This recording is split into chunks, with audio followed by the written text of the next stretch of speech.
Spencer. Hey, Julia. Today I wanted to talk about an argument that I often hear in debates about ethics, which is, what if everyone did it? Mm-hmm. Have you heard this Yep. before? This comes up in lots of different situations.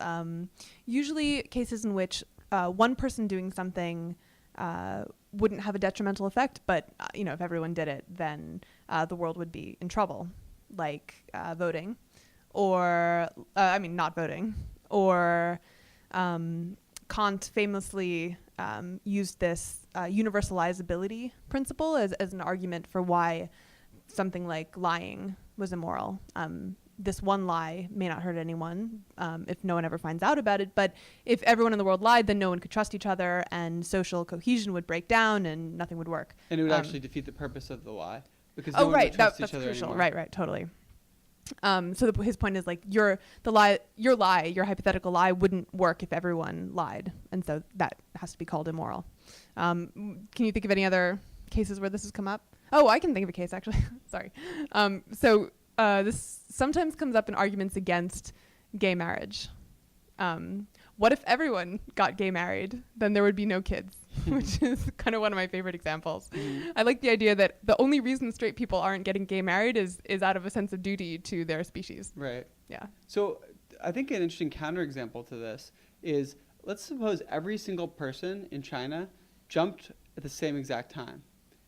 I mean, that the shockwave that created could have cataclysmic consequences. I think it would, actually. I think I read about this somewhere. It would At least if cause they an jumped off the earthquake. tables, then probably, If they jumped off the tables at exactly the same, or if they all coordinated, Yeah. then that would. Why do you bring that up? Well, so you could say, well, you shouldn't jump off tables. Oh, because right. If everyone jumped off the table, well, you would create an earthquake, Right. and that would be awful.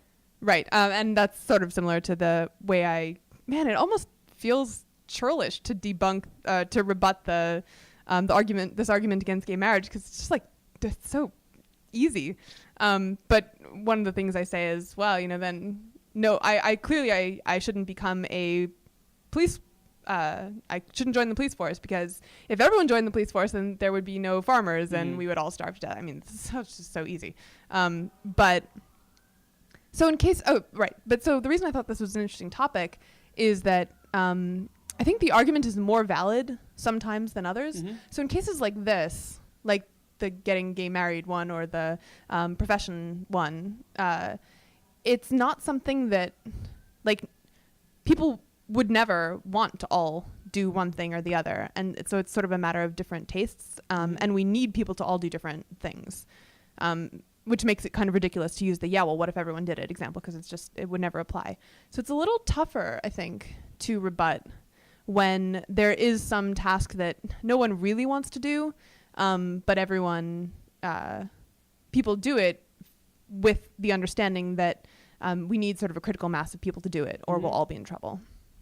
Right. So, for example, environmentalism. Mm-hmm. Right. A lot of people don't take it seriously, and so assuming that it's an important cause, Mm-hmm.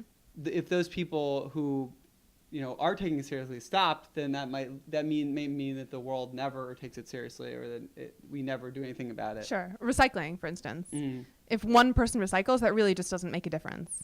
But if everyone thinks to themselves, well, it doesn't matter, whether I recycle, because that has no that can't possibly change the outcome. And they're right. No one person can possibly change the outcome. But of course, if everyone thinks like that, then we're all in trouble.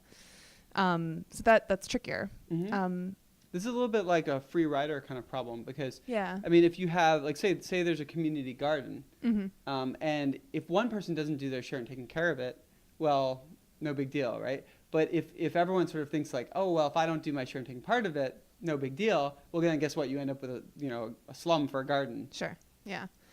But and it totally makes sense, and I'm glad that people think this way, because that's what makes these, that's what keeps gardens from going to seed, so to speak.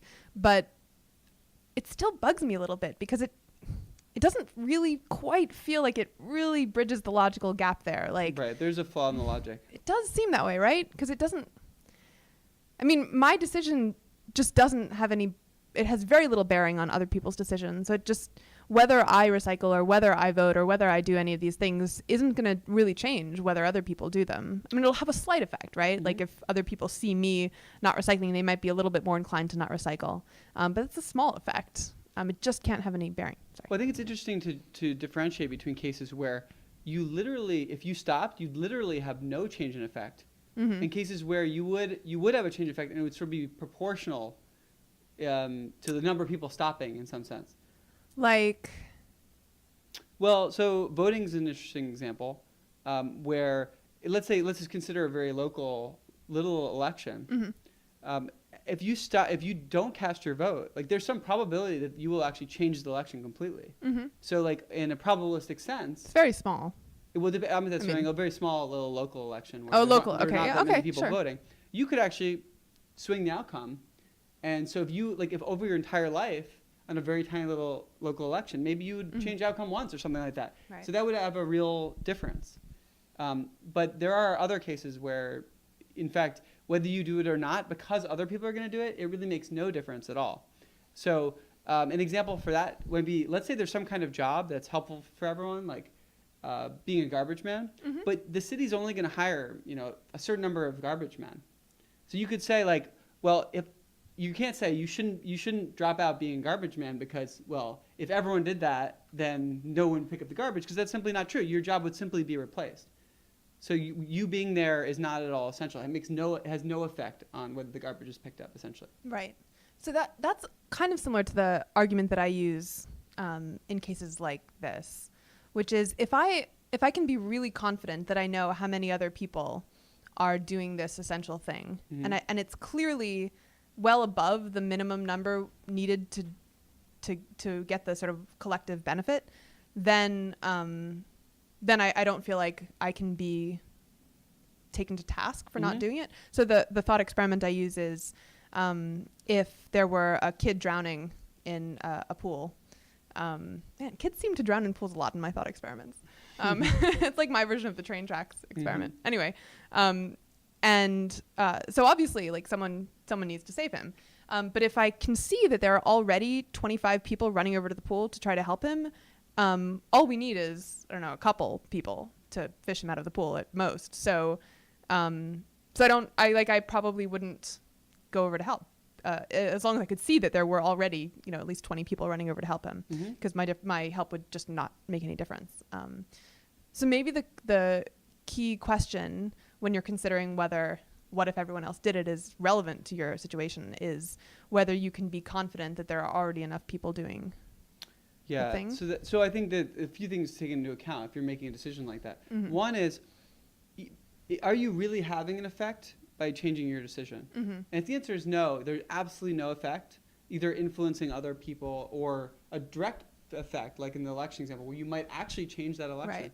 Right. If that's no, then the idea of like universalizing and saying, what if everyone else did it, Right. seems a little bit illogical and silly. Right. I think, but people still might be annoyed that they're helping and you're not. I've gotten that reaction from some people. Yeah.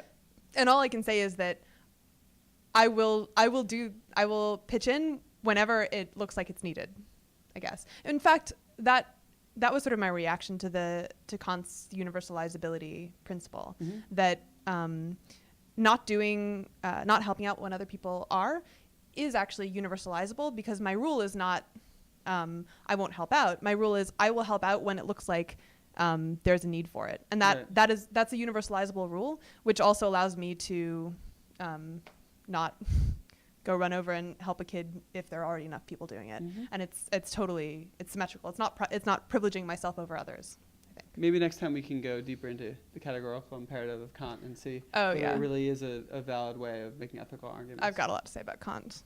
I'm coming after you, Kant.